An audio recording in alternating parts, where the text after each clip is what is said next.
Oh, now I know you guys were ready for this one. Apple's best flagship, the iPhone 17 Pro Max, up against the Android Titan, the S25 Ultra. 8 months is what sets these two phones apart, and a lot can happen in 8 months in the tech world. So does that mean the iPhone is the better phone? Well, let's kick things off with the cameras. The S25 Ultra retains its 200 megapixel camera, and the same is true on the 48 megapixel camera with the iPhone. Now, I will admit, I do like the colors better on the iPhone, and I also appreciate how Apple doesn't overly sharpen the photos as much as the Samsung does. It really kind of adds to that natural feel of the photo. Now, a pretty interesting thing about the iPhone is that the main camera actually defaults to 24 megapixels compared to 12 on the S25 Ultra. So that means anytime you're taking a 1x shot, it is generally more than likely always going to be sharper on the iPhone. The ultra-wide camera on the S25 Ultra did get upgraded to 50 megapixels, and it just takes it compared to the iPhone's 48 megapixel ultra-wide camera. But again, I just do prefer the more natural look and the photos that aren't processed as much that the iPhone is producing. And I do believe the HDR is slightly better as well, but I don't know. What do you guys think? Now, as far as the main telephoto goes, sorry Apple, but the S25 Ultra easily takes the win for those extreme zoom shots like the 50 times zoom shot here. However, interestingly enough, in the lower zoom ranges, the iPhone does look like it's doing a much better job with less noise and overly slightly better HDR as well, even more noticeable during those nighttime photos.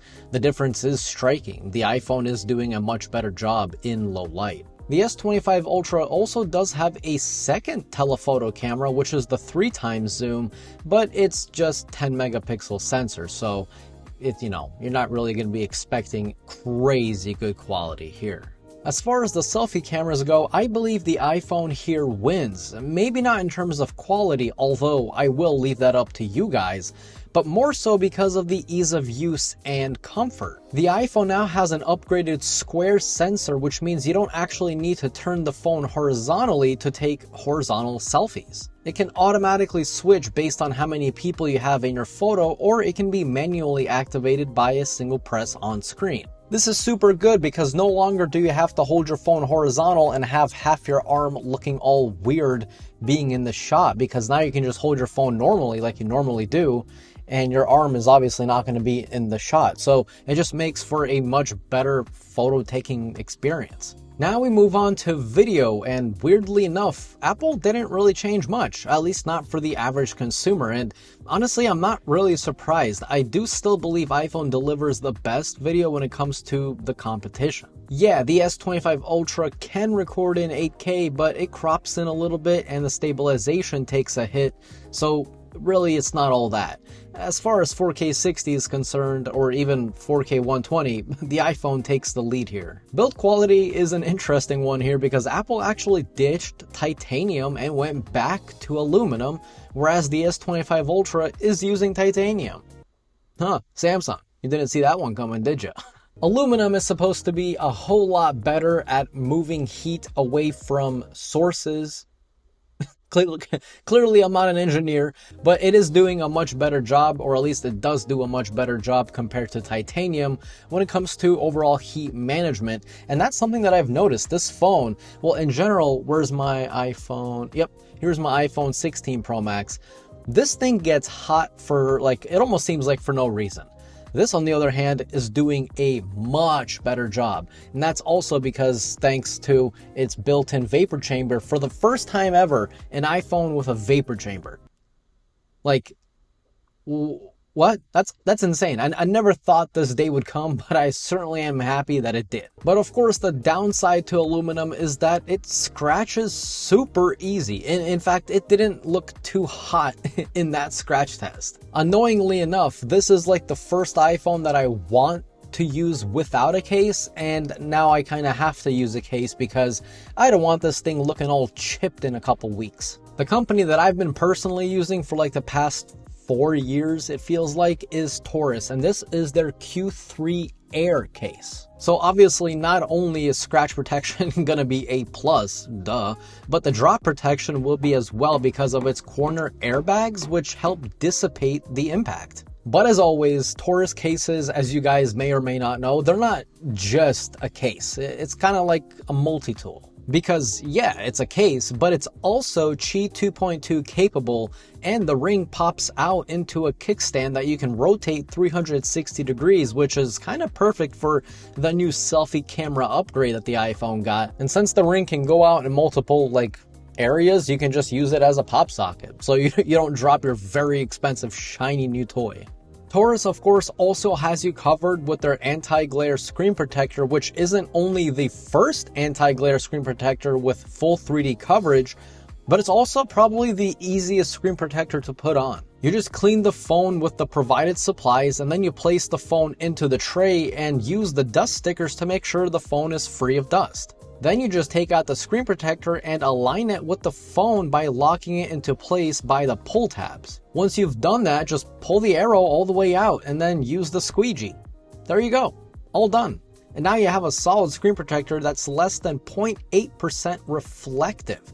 Nice. So if you guys are interested in checking out any of these Taurus products, link down below in the video description.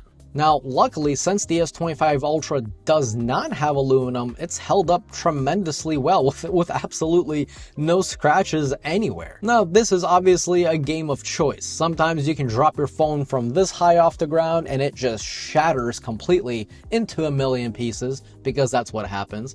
Or you can drop your phone from head height and it survives. It's a game of chance.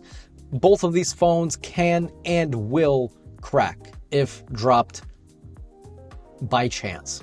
The display on the iPhone 17 Pro Max has also gotten improved with the anti-reflective properties, but it's still nowhere as good as the S25 Ultra. Watching movies on the Ultra, or really any content, especially outside, it's just so much better. It's the better viewing experience. Speed and performance is a huge factor here, and it's kind of hard to compare the two. First of all, the iPhone is using the new A19 Pro, and it's up against the Snapdragon 8 Elite from Qualcomm. In all honesty, both of these phones are just absolute speed demons. You're not going to be slowing them down by doing anything that you think you're going to be doing to these phones.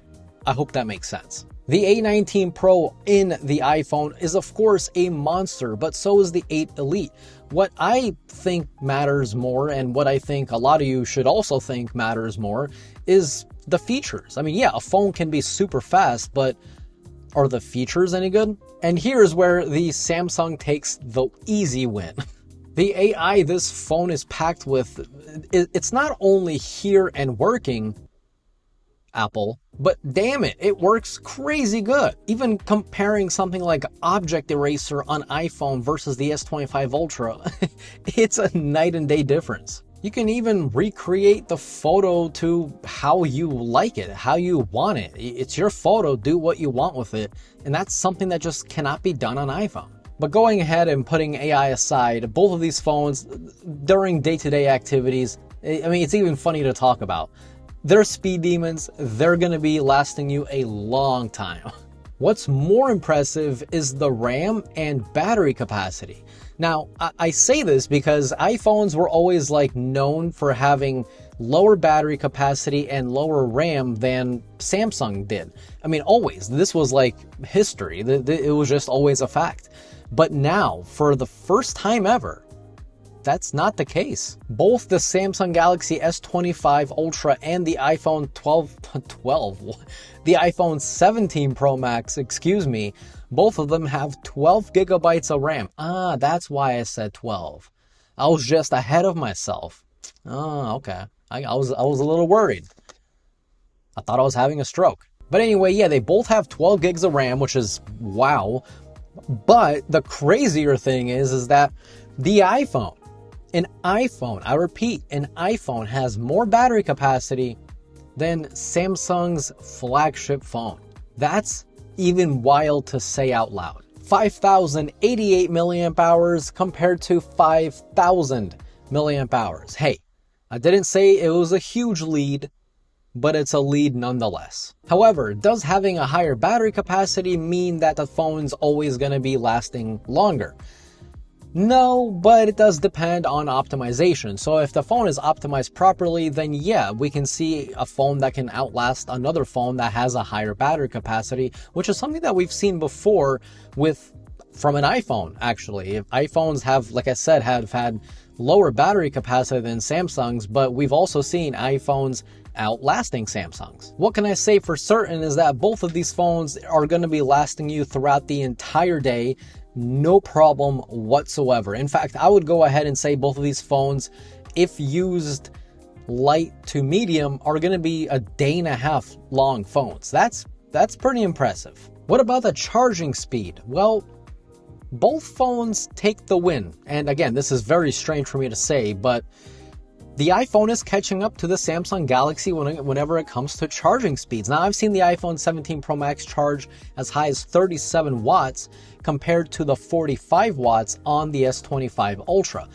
However, things take a flip when it comes to wireless charging. Since the iPhone has Qi 2.2 built inside, that means you can wirelessly charge up to 25 watts compared to 15 watts on the S25 Ultra. Now, look, I know it's not really a super fair test. Like I said, these phones are 8 months apart.